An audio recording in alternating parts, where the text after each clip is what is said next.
Time.tv.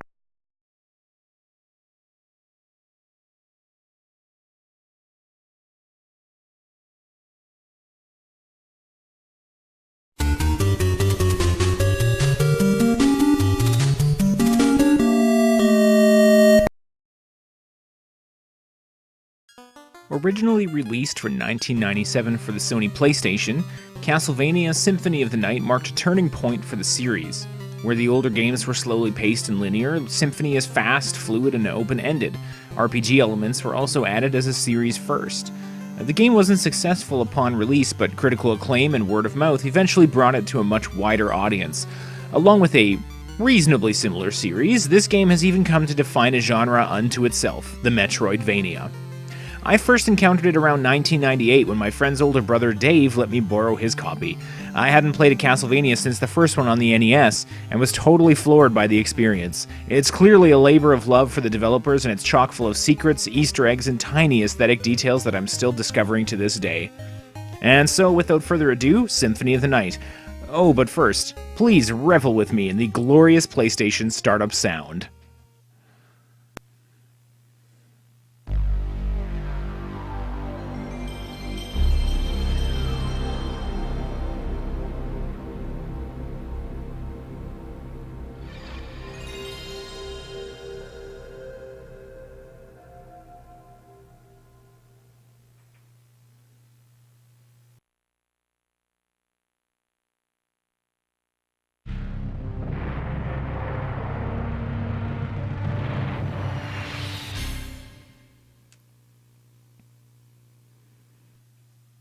So, welcome to Nathan Plays Castlevania Symphony of the Night. My name is Nathan, and this is Castlevania Symphony of the Night for the Sony PlayStation. Here we have the nicely understated title screen, and then we have our first options here in rather a difficult font to read at first. File select, name change, file copy, and file delete. I popped over to delete because I thought I had to take care of a test save that I had started before recording, but it's already gone. Perfect. Off to file select, and we're going to pick this one nicely in the bottom right here. Remember the old PlayStation days of having 15 slots or so to save your games? And those hard decisions about what to get rid of. I get to pick my own name. It doesn't really make a huge difference for now. And I want it to be like cooler than Dracula. So I settled on Dracula. Huh? It's like Dracula, but cool. Alright, anyway.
So after that rather spooky bit of FMV, we're chucked into the first playable section of the game.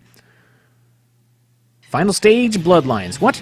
We're at the end already? Yes, we are. This is the end of the previous game. This kind of functions as a playable recap, and so we're currently Richter Belmont. We have a chain whip there. You can slap the button to get a couple of attacks. If you hold down the button, he holds it out, which is a little bit doofy and not super useful at this stage in the game. You can point in different directions, and he whips the chain around in an amusing fashion. We got jump. We have a couple of other buttons. Some other things, if you hold down and jump, you can do kind of a cool slide, as well as a slide jump. And he's got a host of other undocumented features that we may explore one day. A lot of them you don't really need now, because this is super short. And yeah, so that's a sub-weapon that we can pick up, but we're going to miss it. We have nothing right now equipped underneath the 31. That's the number of hearts. Those power our sub-weapons. And we're holding out for a different one entirely. But first... Die, monster! You don't belong in this world. It was not by my hand that I'm once again given flesh. I was called here by humans who wish to pay me tribute. Tribute? You steal men's souls and make them your slaves. Perhaps the same could be said of all religions. Your words are as empty as your soul. Mankind ill needs a savior such as you. What is a man? A miserable little pile of secrets. But enough talk. How about you? And so the final confrontation with Dracula begins. I'm going to grab that sub-weapon. That's the holy water. Dracula has only a couple of attacks here. He's going to teleport around the room, chuck some fireballs at us that we can just barely jump over. And the point that we're able to hit is his face. So we're going to chain whip him right in the face there. We're going to hold on to our special attack there. He may occasionally do this. He'll say, here's true power, and give you a slightly different fireball to dodge, but this is actually pretty much the entirety of the fight. Pressing the triangle button unleashes the item crash. Whatever special weapon you have equipped, it will use a lot of hearts and do a special thing. The Holy Water Rain does a ton of damage and takes us directly into this second part of the fight. Now, here's the thing. This fight is actually impossible to lose.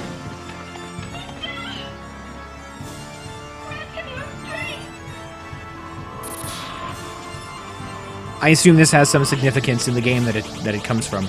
Okay, maybe not impossible to lose, but very difficult, because now you're a little bit powered up, your attacks do more damage, and of course, I've still got one Hydro Storm left in my inventory. No, it cannot be! So there we go, beat the game. New speed record, I think. Thanks for watching, everybody. See you next mission. Oh, no, wait, there's a little more. It was Richter Belmont, the legendary vampire hunter who succeeded in finally ending the menace of Count Dracula, Lord of the Vampires, who had been brought back from the grave by the Dark Priest Shaft. However, one night 4 years later, under the glare of a full moon, Richter mysteriously vanished. With no idea of where to begin her search, Maria Renard set out to look for him. It was then that fate intervened. Castlevania, the Castle of Dracula, which is rumored to appear once every century, suddenly materialized from out of the mist, as if to show her the way. Meanwhile, powerful forces were struggling for the soul of a man named Alucard, the very same Alucard who had teamed up with Trevor Belmont to battle his immortal father, Count Vlad Tepes Dracula. Alucard, in order to purge the world of his own cursed bloodline, had submerged his vampiric powers and entered into what was supposed to be an eternal slumber. But now he is awake and aware of the evil once again at work in his homeland. The time has come once again come for the forces of good and evil to engage in their ancient battle. Dracula's castle beckons for you, and no man can say who shall emerge victorious.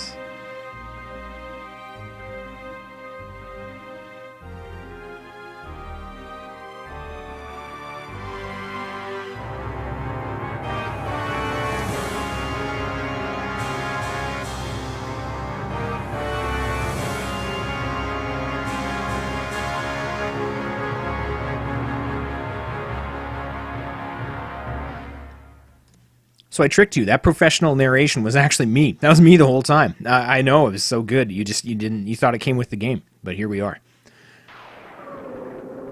So yeah, I wanted to let that Castlevania title screen moment sort of sink in. So now we begin the real meat of the game. We're Alucard. Beautiful flowing hair as we fly into the castle practically. We've got a sweet glowing red cloak. You can see the status bar in the upper left has changed a little bit. 70 is the number of hit points I have. The blue bar represents my magic, and I have 10 hearts, for powering sub-weapons the same as before. I also have a backdash, I have a shield, which is brand new to the Castlevania series, and I have a pretty cool sword that does kind of a fire effect. I've also got a map. We're only on the first square, so it's a little bit difficult to tell what we're looking at there. And if you hit start, we get to the sub-menus here. We can actually check out equipment, which is a series first and very exciting. As you can see, I have the Alucard sword, shield, dragon helm. I got the mail. I got all kinds of good stuff. Let's see. This is my mother's family heirloom, is the sword. The shield is strong versus all attacks. The dragon helm frightens the enemy and lowers their defenses. The Alucard mail resists fire, lightning, and ice. The Twilight Cloak is a cool black cape for vampires. I put the word cool in there. And the Necklace of J, it gives me an extra 5 defense. I also have just an empty slot there for no reason at all. And they gave me a spare potion. There's a couple of menus that are grayed out at the moment. We have a relics menu that will be populating as we go throughout the game. This is a little bit like the equipment you pick up in a Super Metroid by way of a for instance. And then there's system, which covers your options like button settings, window color. You can turn on a timer for a time attack if you are very into speed running and things. I'm fine, so we're just going to leave that off. And we're going to get on with the game proper. Let's hit up Dracula's castle. Here's a big puppy. Hello, pup. Ow, ow! Bad dog. Take that.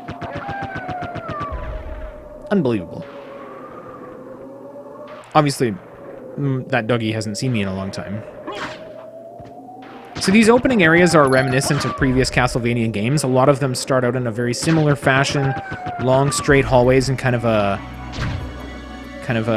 entrance-y section. Zombies coming out of the ground. These are all staples. The wargs are something new, but pretty easily dispatched. Everything is one-hit kills right now. This next room is also, in one form or another, pretty common to the Castlevania series. We'll have some stairs going down, kind of a rock wall. Sometimes you can get over it, sometimes not. I happen to be able to. Got my first level up there, nice.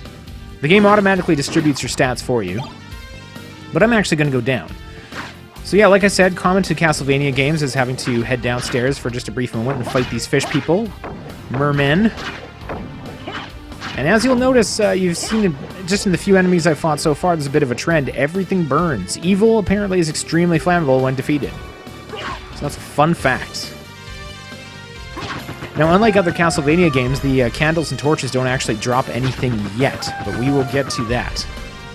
Right now, it seems like this game's going to be a cakewalk. I already beat Dracula once. I'm one-shotting everything in the castle. This is going to be easy. And I'm finding wall meat. There's turkey in the stairs and stuck in the walls back there. It's fantastic. Oh, what's happening? Alucard, what is your business here? I've come to put an end to this. Still befriending mortals. I'll not ask you to return to our side, but I demand you cease your attack. I will not. You shall regret those words. We will meet again.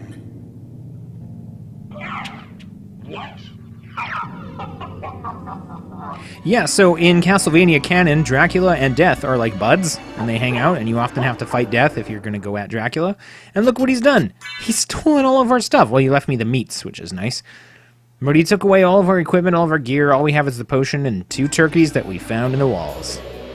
Man, oh man, I have kind of a punch that I'm going to have to use, I guess, and we're starting from scratch. My cape has reverted to kind of a blank gray. Very boring.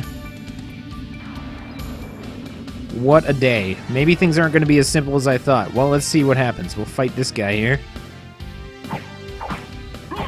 4 punches that took, but we got our first new weapon, a short sword. And of course, we're going to equip that. It is a common short sword. Attack up 2 points from 7 to 9. Sounds nice. So we're gonna go come across a lot of things that we can't really do anything yet. Some of it is just kind of shortcuts from that you have to come at from the other side. A lot of one-way locks and things. Some of them I might check out, just like that one. Some of them I'll walk right past.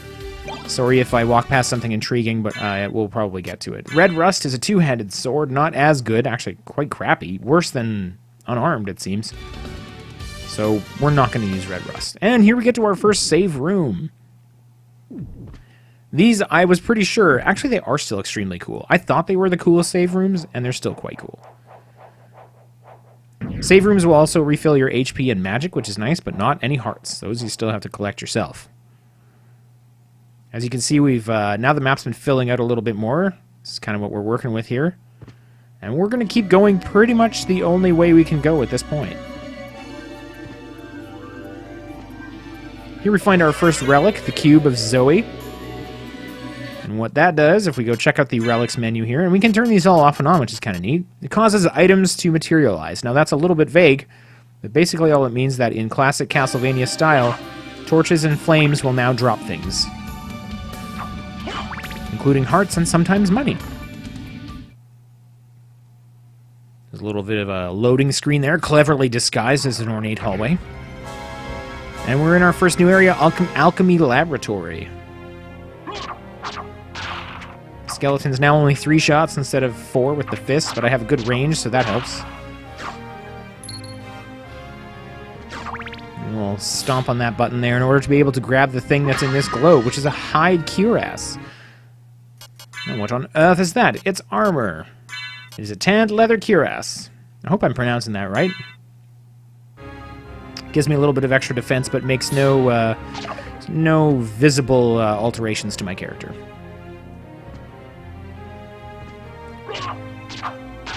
The regular skeletons can be killed. The blood ones not. They will just get up again after a little while. It's kind of frustrating. We're going to grab another save point that's right in here. It's not super necessary, but it's just not, in case I get overconfident, something happens. At this point, we still don't have a shield as we did, but I think we'll be finding one shortly. As you can see, we've made a little bit of extra progress. The save points are outlined in red on the map, which is nice.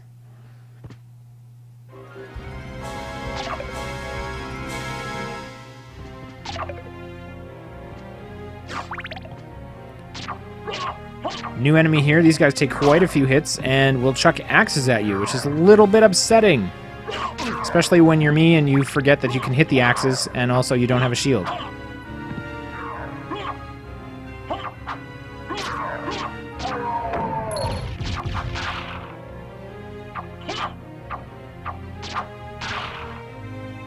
So we're going to drop down here. Down and jump allows us to pass through certain thin platforms, and we get our leather shield.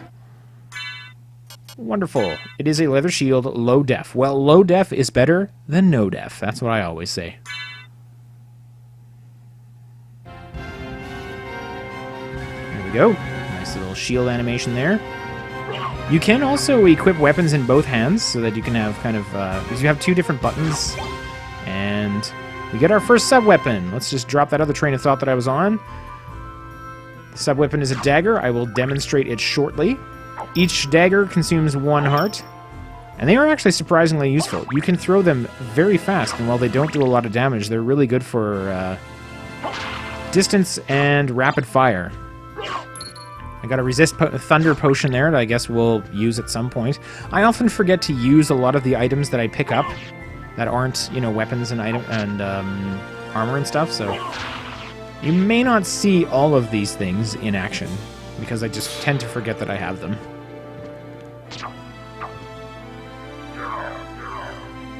Now that we have our cool shield, we'll wait for the timing and we can block those axes. No sweat. Solve a little bit of a puzzle here. Puzzle, in quotation marks.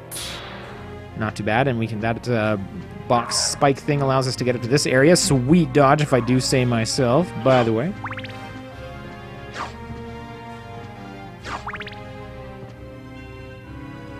And we can get into this area.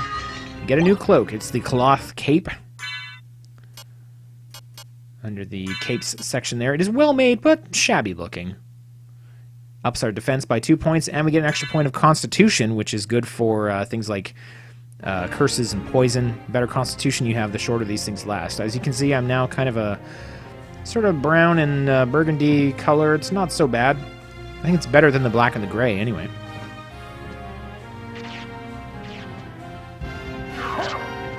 There's an extremely expensive cloak later in the game that allows you to set any color you like. So that's kind of cool. I keep calling them cloaks. I think they're capes, canonically. It doesn't really matter. Those things will poison you if the drops fall on you, which is very upsetting. It does a lot of damage and also significantly reduces your attack power. So I'm not really going out of my way to show you that. Quick save point here, and a quick check-in on the progress we've made so far. We're kind of making our way upwards here. Still lots and lots of castle to go.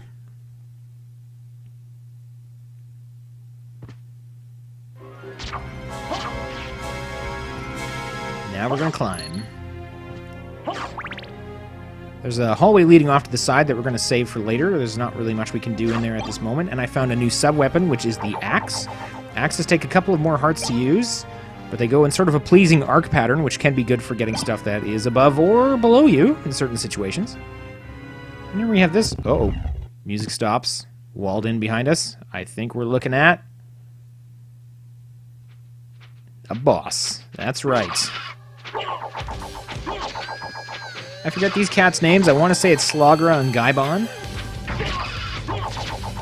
And this is pretty much what they're going to be doing. Interesting to note that a lot of the enemies and things that you find in this game are recycled from previous Castlevania games. These guys were bosses in, I think, Super Castlevania 4, maybe? But almost this game almost functions as kind of a best of for pretty much every enemy they've ever put in a previous game to this point. As you can see, the confrontation is not super difficult. The shield's going to take care of a lot of this guy's attacks. And as long as you can keep your distance from the beak dude, you're doing pretty well.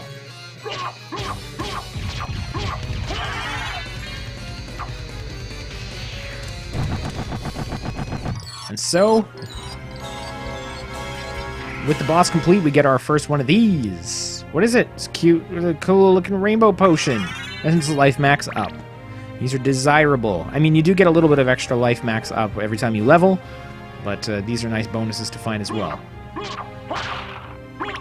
We're already down to just 2 shots for these skeletons. We have a new enemy, the Bloody Zombie. Never guess why they're named that.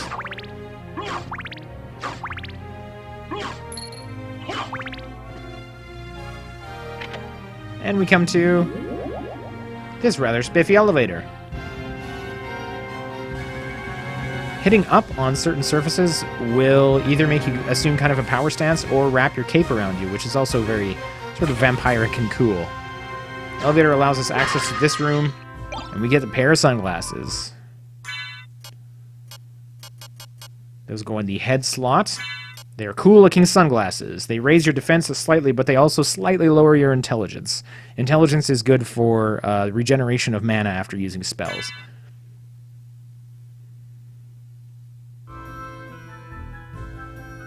Again, sadly, no visible change to the character. We're going to take the elevator the rest of the way down, just to kind of complete the shortcut sort of back way to an earlier part of the level. Quite a lengthy ride, this little elevator. And here's a cannon. We can slap the switch there. And it blows a hole in the wall and allows us permanent access through this area. We also picked up a Basilard. It's a basic short sword, and it has 1 point less of attack, but it may have a different... Often these things are worth testing out because they have a different attack style. So there you go. It's slightly shorter, but you can rapid fire that puppy. This is not a sword I actually use very often. And there I go, wasting the rest of my hearts.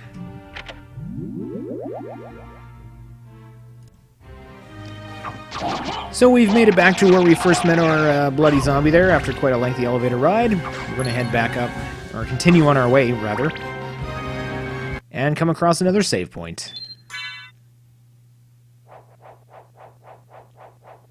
We'll take a quick gander at the progress we've made so far.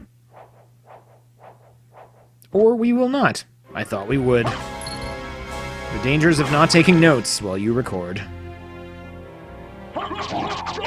So like I said, I don't actually use the Basilard that often while I'm playing, but I decided to give it a go this time, and it's kind of fun. It's sort of stabby and quick. Yeah. Most of the weapons in the game will stop Alucard in his tracks as he uses them. Oh, we got a new sub-weapon. It's this sort of bouncy diamond thing. Most of the weapons will stop him as he uses them, which does introduce a little bit of a cooldown, a little bit of timing to the attacks. So it's sometimes appreciated just to have a weapon that's very quick and that you can use quickly more than once.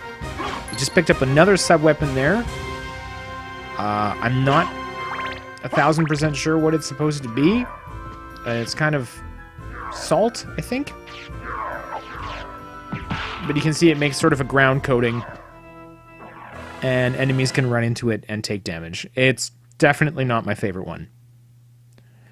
Also, I forgot to mention that we no longer have the item crash ability that Richter had. So when we pick up this jar of holy water, for instance, we can't make it rain like he did before. Ours just does that.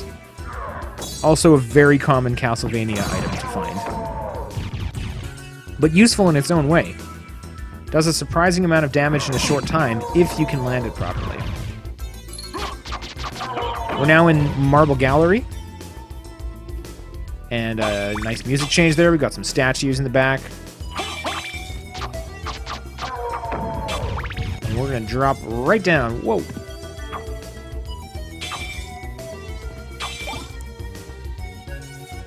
We're going to switch back to daggers for the time being, and we're going to fight a table, which is not really something that you expect to do on booting up this game, but there was a haunted table, so...